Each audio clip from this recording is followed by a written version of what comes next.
Hey, what's up? It's Jim, and today I'm going to talk about the Simpsons shorts. Now, these were, of course, the very early days of The Simpsons, how it really came to be as being little short kind of cutaway segments within the Tracey Ullman Show, and that's what I'm reviewing today. These aired from 1987 till 1989, ending in about May of 89, and then the first pilot, the Christmas special, aired later that year. These are noticeably rough and also noticeably very unavailable. I mean, they're on YouTube, not through Fox. When they're doing Simpson DVDs, they didn't make a DVD just the Simpson shorts, which I thought would have been a cool idea. Maybe they felt it wouldn't sell as well, but it's never really given the kind of love and respect that you would expect for something from the Simpsons. I know they're not selling the DVDs or Blu-rays or anything. I think they discontinued that, but I feel like this would be something people would like to have. Even looking through online, I couldn't find actually two of them. One was a Scary Movie and the other was TV Simpsons, which are not the easiest to search. For Scary Movie, they were like all these Treehouse of Horror clips, and for TV Simpsons, it's just like got kind of lost. But all the places that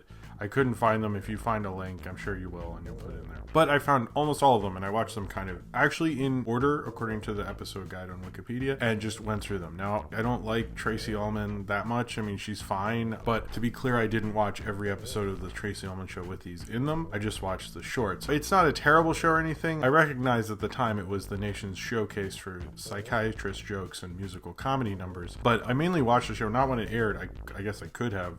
I was alive and stuff, but I didn't watch it until it was rerun on Comedy Central, and I try to tape some of the shorts, but it would be very hard to do that because you're waiting for these weird little things. James L. Brooks wanted originally Life in Hell to be the shorts between them, and there's two different animated segments on the first season. So originally they made deals with Matt Groening for Life in Hell, which he didn't do. He didn't want to give up all the rights to his, like, what at the time was his big cash cow. So he decided to create something wholly different so he wouldn't lose the rights to Life in Hell. So he came up with The Simpsons, and they went ahead with that, basically. The other cartoon, which only lasted for a season, I guess it's not like a canceled thing, but was this other one called Dr. Ingato.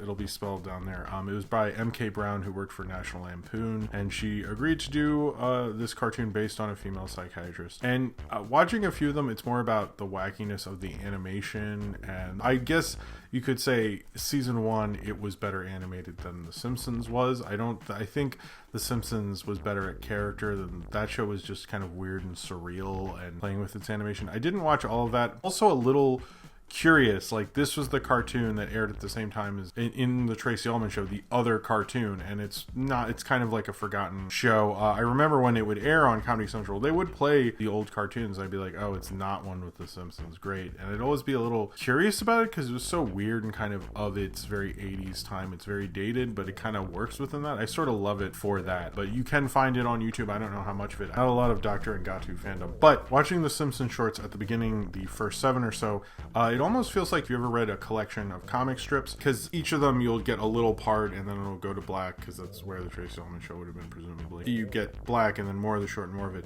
and it's just one continuous story, basically. The first one being infamously Goodnight Simpsons, and those are much more feel like a comic strip, a week of a comic strip, where it's like Monday you got the first part of the story and going all the way to Friday, presumably, and it feels very much like that. It works within that humor. It's very much limited. The show in the beginning was very much in that, just those 7 seemed to not air every episode of the first season of the Tracey Ullman Show. Aired on a lot of them, but not everyone. It was just very kind of like very rough, kind of them figuring it out, very off model. And in fact, Matt Groening, when he sent them the character designs, he kind of did a rough job and figured, oh, they'll like clean it up, and they just went, oh, this is the animation. And Klasky-Csupo did the first season, and I sort of like the animation style, and like they're mainly in the house, they don't do too much, they don't get out of it, and it feels very kind of stilted in that, and that does get a little old, especially when you're watching, like I did, all of them. It takes about an hour, by the way. Each of these together is about a minute. 47 was the most. I think most of them are around a minute 30. It's about 48 shorts,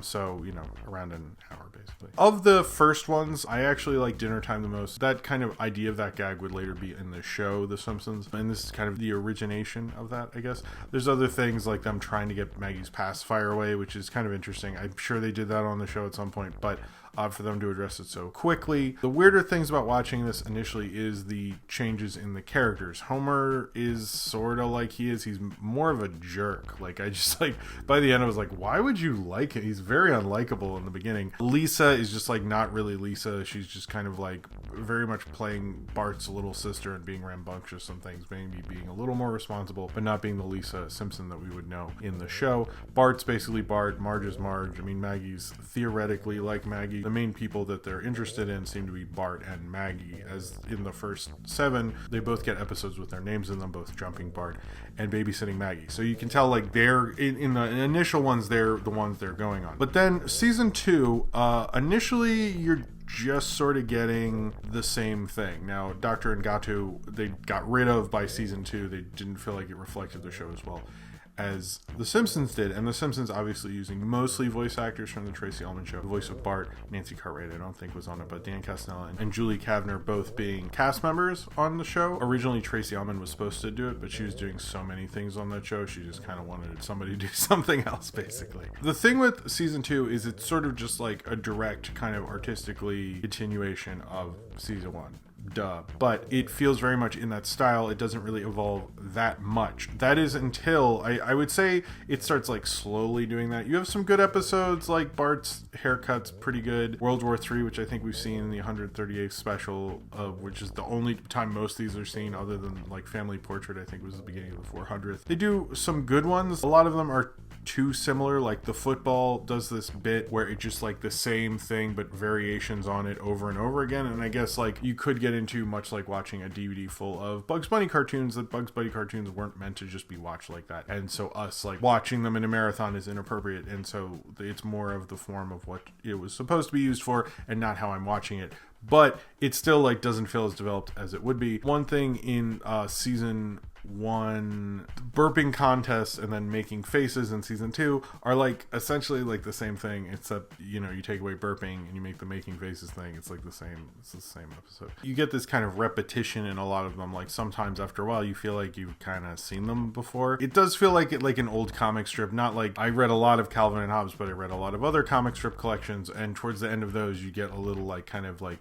brain numb by like, oh, it's the same, yeah, I know this joke, cool. As much as like I think there is a certain amount of comedy you can do with that, sometimes it plays as more lazy than it did in like the silent era when they would do that. But I think what really changed, and I'm not sure by the way when this change happened, because there was a change apparently in like season 3 where they changed from just having like little parts of the Simpsons cartoons to full things. Apparently it was season 3, but it did feel like at the end of season 2 of the Tracey Ullman Show, or of these shorts, whichever you want to call it, they started getting a little more ambitious and feeling more animated, less like just comic strips kind of brought to life or something. And I would say it's right around the time of the aquarium. That's a really good one, when they started going to locations and things and like actually designing different backgrounds and kind of loosening it up more, and they felt more like cartoon characters. Family Portrait is another one, which is cool because they reference that portrait, at least in the following one, which was Bart's Hiccup. And I like how they give it kind of more of a animation feel to it. It felt a little more loose, not just in the off-modelness of it, like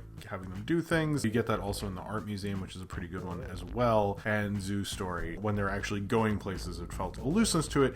But then supposedly season 3, but my thing with people saying that is Shut Up Simpsons felt very much like something that would be between things. So maybe it was like certain cartoons wouldn't, certain wouldn't. I'm not a Tracey Ullman Show aficionado. Sorry, Tracey Ullman. I'm not sure when James L. Brooks and them, while they're doing this, decided while they're still making these, because they stopped doing them kind of, I guess, at the end of the 3rd season of the Tracey Ullman Show and went to the 4th. The Simpsons were developing their own thing. It did feel like they're trying to expand it. You get certain ones in season 3, like the first appearance of Krusty the Clown in the one that's called The Krusty the Clown Show, and you do have them kind of expanding more and doing longer episodes, and they're not in every one, it seems. There's certain ones they miss of that season, but they're in a lot of them. And you also get the first appearance of the Itchy and Scratchy Show, which happened in the Bart Simpson Show. There's, by the way, not many characters that were in these that would go on to the Simpsons. The only other ones you get is Grandpa Simpson, who would be in Grandpa and the Kids, which is about season 2, and then the barber, who you'd see in later stuff when Lisa gets gum in her hair and stuff, in the haircut, or Bart's hair. I know it's called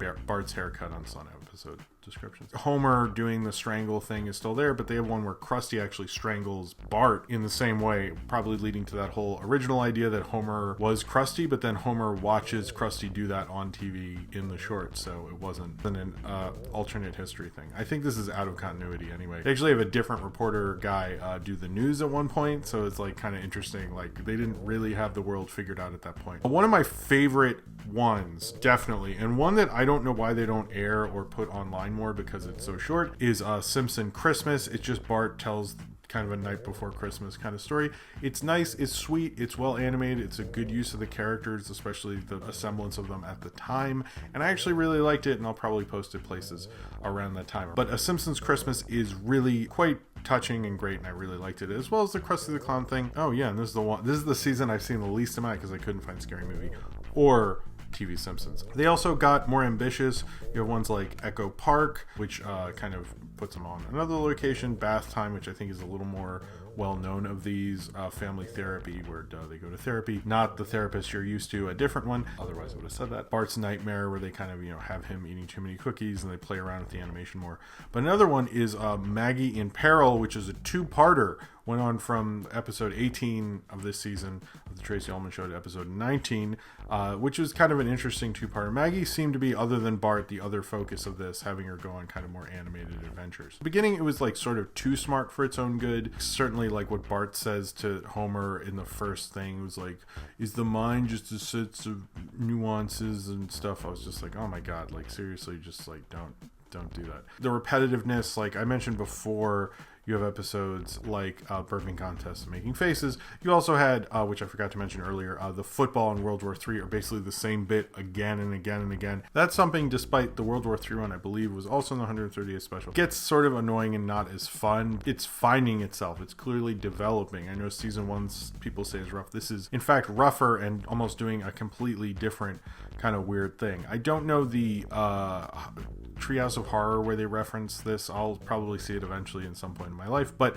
I have not seen that now. But I like how much rougher it is. The color of Bart's shirt is never consistent, which is sort of weird. It made me actually know who Tracey Ullman was because I would watch her reruns on Comedy Central to see these shorts. I would recommend these shorts for anyone who is a fan of The Simpsons. It takes an hour, and then you can be like, I saw all but two, and then I kind of know what that was like and what the early years were like. I would recommend the Simpsons Christmas one. That's my favorite, I think. I like the pagan one just because it's sort of weird. And there's one where the Simpson kids like grab Homer's ties and like are pretend they're in the jungle. Like, there's certain ones are just a little odd, but I mainly like the art museum, the aquarium, the zoo, where they go places, because there's a fun kind of send up of things. I even like the family portrait. I thought that was a sweet one to bring back, but I really wish they would find a way to restore these and like put out a DVD, or maybe when Disney Plus comes out, they have like, hey, you can watch all the Simpsons shorts. Like, I would love that. Like, we restored them all. They're in great condition. There's a documentary that looked like it played in the Tracey Ullman Show, or maybe it was like a promo thing. I was really unsure what that was from. That has Matt Groening talking and stuff, and he clearly like thought a lot of this series. Supposedly they weren't supposed to be yellow. It's just a mistake and they went with it. I'm not sure if that's true. I always wondered, but I like these. It doesn't give me the fondness. I didn't feel like I was watching The Simpsons. I felt like I was watching a completely different show that played within the Tracey Ullman Show. Like, it felt weirder, it felt odder, it felt different. There's certain things you'd like about it, but you have to go into it knowing it's probably going to be like lesser than season one. It's almost by the end you're sort of rooting for it because it keeps improving. So I would say watch it in order. Some of these compilations bounce around, but you kind of don't really get to appreciate it because you can see like, oh, they just have a living room set in like a house, and suddenly they drew like a kitchen set, and suddenly they drew this set, and oh, now they're drawing a lot of sets. Clearly they have a lot more money and time to do that in, and like things like that. You can see them really becoming themselves, and I recommend doing it in that order because it kind of adds to that appreciation. And it takes an hour, and you've seen like a whole like new season of The Simpsons you haven't really truly gotten to appreciate. I've always wanted to watch them all. I guess I got pretty close, but not all the way. I will probably try to watch those other two. I don't think it's going to change much of what I thought of it, but I would just like to see it. And Dan Castellaneta's voice is very different. He's doing more of his Walter Matthau impression and less of the Homer we know today. But everyone else's voices are pretty similar. Maggie actually sort of babbles and stuff for a little bit, which was interesting. how much of those ideas they changed and formulated into something new. I do like these shorts to a certain degree, but I wouldn't say they're absolutely amazing or anything. But if you love The Simpsons, this is something you should just spend an hour doing. I would make a playlist, but every time I have made a playlist of all these, one of them gets taken down. So I would just say find the episode guide, put The Simpsons in YouTube, and then just keep refilling the short names, and you can find them fairly easily except for those two. But The Simpsons shorts, I think, should be treated better. It's an important part of TV history, and it started what would be kind of the biggest legacy and the biggest show of all time in animation, and the biggest primetime show of all time in animation. You kind of see that spark, that glimmer of maybe there's something more than just these being shorts in the Tracey Ullman Show, and maybe this should be a show of its own. And seeing that little spark there is what makes these shorts sort of special. So if you have seen The Simpsons shorts, or you would like to tell me what your favorite is, then comment below in the comments, and subscribe if you would like to.